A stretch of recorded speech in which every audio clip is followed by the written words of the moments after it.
તરસાલી શાક માર્કેટ સામે ગુજરાત હાઉસિંગ બોર્ડના જર્જરિત થયેલા મકાનોના જોઈને જ પાણી અને વીજ જોડાણ કાપવા પહોંચેલી પાલિકા અને ગુજરાત હાઉસિંગ બોર્ડની ટીમનો ઘેરાવો થયો હતો, જેને લઈને રહીશો, અધિકારીઓ, કર્મચારીઓ અને પોલીસ ટીમ સાથે ઘર્ષણમાં ઉતરતા કામગીરી પડતી મુકાઈ હતી।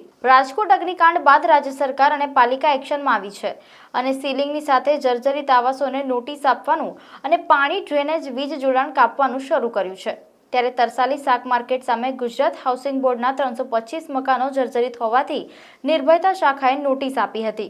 જો કે રહીશોએ મકાનો ખાલી ન કરતા પાલિકાએ દબાણ શાખા અને પોલીસને સાથે રાખીને શુક્રવારે સાંજે પાણી, ડ્રેનેજ અને વીજ જોડાણ કાપવાની કાર્યવાહી હાથ ધરી હતી। પાલિકા, ગુજરાત હાઉસિંગ બોર્ડ અને દબાણ શાખાની ટીમો પહોંચતા જ રહીશોએ વિરોધ કરીને હુરિયો બોલાવ્યો હતો। રહીશોનો આક્રોશ જોઈને તંત્રએ કામગીરીને પડતી મૂકી રવાના થવું પડ્યું હતું। ઉગ્ર બનેલા ટોળાએ વાહન પર કાંકરી ચાળો કરતા વાહનોને પણ નુકસાન પહોંચ્યું હતું।